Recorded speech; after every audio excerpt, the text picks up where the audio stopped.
Bueno, el estudio se realizó en 6 tipos de categorías y una de las principales es la cobertura del sistema hospitalario, la ausencia de los insumos de bioseguridad e insumos hospitalarios como tal, el que nosotros estábamos haciendo bastante énfasis, que es el gasto de bolsillo, cómo afrontaron las víctimas esta pandemia y sobre todo el trato discriminatorio y la capacidad gubernamental para dar una pronta respuesta a esta pandemia. En el estudio se ve reflejado que muchas de las personas tuvieron que incurrir o hacer un gasto de bolsillo de más de 100.000 empiras, 80.000 empiras en su caso mayor, para poder atender a un familiar dentro de un sistema tanto privado o a veces público, que no contaba con las capacidades para darle insumos de bioseguridad, ya sea gasas, camilla, oxígeno y cuestiones que tendrían que ver en ese entonces pues, con la salud de la persona que estaba afectada por el COVID-19. Dentro de los hallazgos encontrados podemos mencionar que muchas de las personas que recogimos el testimonio de ellas nos explicaban que si no tenían dinero como para internar a un paciente de COVID-19,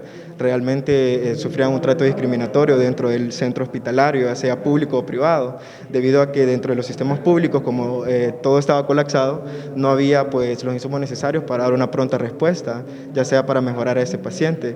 En el caso de los hospitales privados, pues se miraba mucho lo que es el trato discriminatorio, que si tú no tenías dinero para internar a tu paciente en ese hospital, pues lo sacaban. Muchos de ellos eran atendidos en los suelos, dentro de los hospitales públicos, y hasta cierto punto miramos cómo se estigmatizaba a las personas que tenían esta enfermedad y no eran posiblemente tratadas en estos hospitales, sino que tenían que ser tratados desde casa o usar hasta cierto punto medicinas alternas, ya que los medicamentos que en ese entonces estaban dando no eran realmente efectivos para curar esa enfermedad. Incluso tenemos testimonios de personas que desde la zona sur o desde la zona occidente los remetían aquí, que es el principal hospital, que es el hospital escuela como tal, pero al ver este colapso en el sistema hospitalario, muchas de las personas desistían de ese proceso y preferían quedarse en casa hasta cierto punto, esperar la muerte o simple y sencillamente a que se mejoraran a través de medicinas alternas, medicinas naturales, al ver que en el sistema público hospitalario no contaban con los insumos necesarios para dar una pronta respuesta. Podemos mencionar aquí en la zona centro el hospital escuela y muchos de los centros de triaje.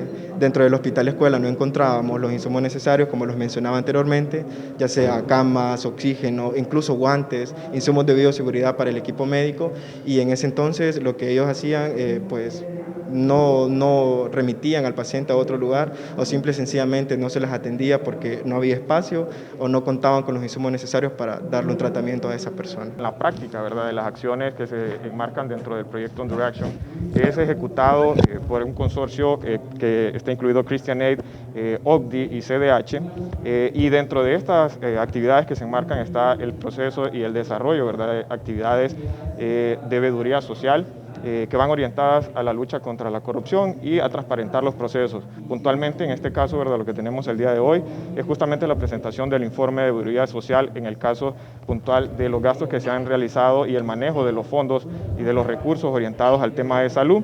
Esto evidencia que es un tema que todavía está latente, ¿verdad? La pandemia de COVID, estamos justamente en la cúspide, según los últimos datos, ¿verdad?, que hay de las organizaciones que manejan este tema, ¿no?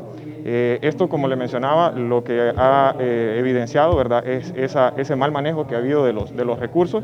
Y bueno, lo que esperamos es que no solo quede en un evento, aquí también necesitamos el apoyo de los medios de comunicación para tener incidencia, ¿no?, y que no solo se quede en un evento, sino que sea conocido, ¿verdad?, por la población en general. Uno es la sobrevaloración en la compra de insumos, ¿verdad? Otro, el mal manejo de los recursos en la calidad también de los insumos que se adquirieron. Y bueno, puntualmente ahorita estábamos viendo entre las últimas noticias que ya se revelaban, ¿verdad?, que hubieron hasta la venta, ¿verdad?, de vacunas, ¿no?, en el mercado negro, por decirlo así. Entonces, esas son algunas de los hallazgos que se han evidenciado.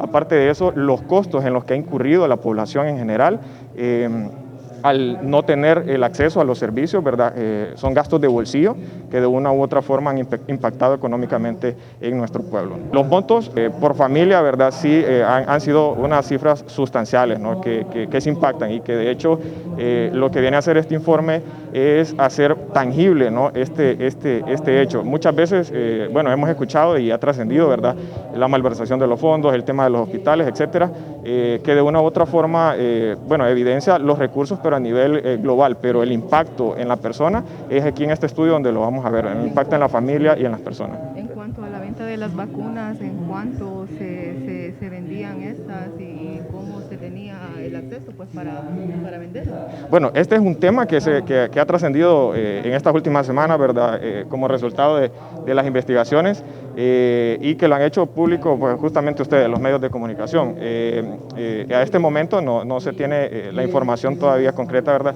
Pero es parte del trabajo que se va a realizar. Es importante mencionar que las acciones encaminadas del proyecto en este sentido, ¿verdad? No se acaban en este informe, sino que es un proceso, ¿verdad? Que se mantiene a nivel de redes de jóvenes. La idea es que estas actividades puedan tener seguimiento y sostenibilidad por parte de las redes, ¿no? Que esto influye como uno de los indicadores del proyecto por parte de la participación ciudadana, que es lo que queremos rescatar, ¿no? En algunos casos habían centralizado los recursos, ¿verdad? Y a las regiones no habían llegado todavía estos recursos cuando estábamos en lo más crudo de la pandemia, ¿no?